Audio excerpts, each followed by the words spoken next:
When you look at this roster, is there a place you'd try to add one or two really good young guys, maybe through the draft? So part of this, right, Dave, is that you have to start thinking a year ahead.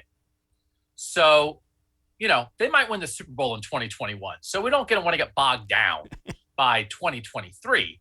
But there's going to come a time when they're not going to be able to pay their receivers what they're paying Odell Beckham and Jarvis Landry right now.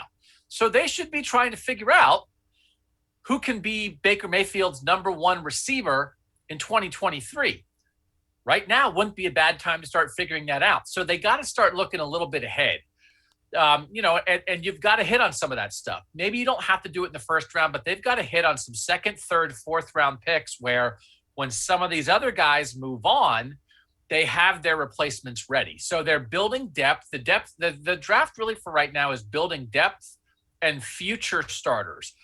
I do think in the end, the first round pick may end up being a corner because I think when you look at Greedy Williams as the second outside corner with Denzel Ward and counting on him to be a starter, that's probably the iffiest spot on the roster right now, just given Greedy's health situation.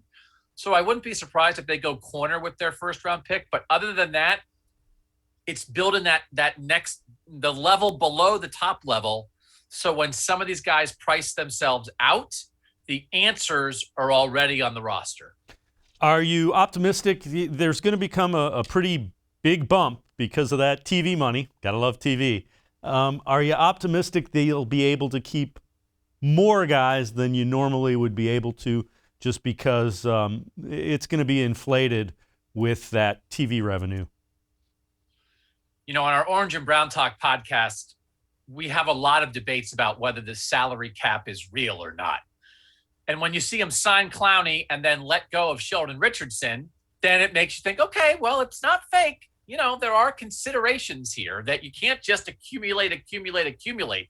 There is a line. And as Mary Kay Cabot has reported, maybe they'll get Sheldon Richardson back at a cheaper price. But Mary Kay has made this point strongly that, boy, is stuff timing out right. I do think all the pain, all the suffering that Browns fans have endured for 2 decades, it might be building to this, that they are getting good right at the time when the cap is going to peak and the Browns may be able to keep more of their good young players than most teams have been able to. I think, honestly, over time, when you try to keep a good team together, you have the quarterback usually that you build around, and then often there's one defensive guy who's sort of the quarterback equivalent on the defense who sticks around through the whole thing. A lot of the other times, there are a lot of moving parts in and out, and guys that you love for 3 or 4 years aren't here for 5 and 6 and 7 because you can't do it. So I do think you make a good point, Dave. The Browns might be able to do it better than most teams have been able to. And wouldn't that be wonderful? Browns fans have earned that. Yeah, 1 in 31 will do that for you. Here's the other thing to think about, Doug. Do you think, I think, and see if you agree with me, it won't surprise me if you don't, there are certain positions that Andrew Berry is willing to pay a premium on and certain ones where you just don't want to get a whole lot of money tied up long-term in them. Fair to say? Yeah, positional value, I think, is one of the keys to how guys like Andrew Berry do business. So do you pay a pass rusher? Yep. You pay Myles Garrett. Do you pay your quarterback if he's the right guy? Yep. You pay Baker Mayfield. Cornerback? Yeah. I mean, we saw you pay for coverage, I think. I think you pay for coverage in this league now. Are they going to pay for receivers the way Kevin Stefanski wants to operate? I think that's a little tougher.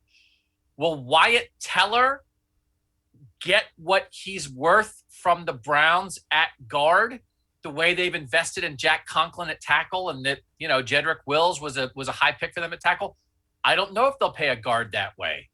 And then if you're trying to lead me into a Nick Chubb discussion, I'm not going to have it. I'm going to put my fingers in my ears because I do think a lot of the things about, all right, does analytics tell you to pay running backs? Maybe not.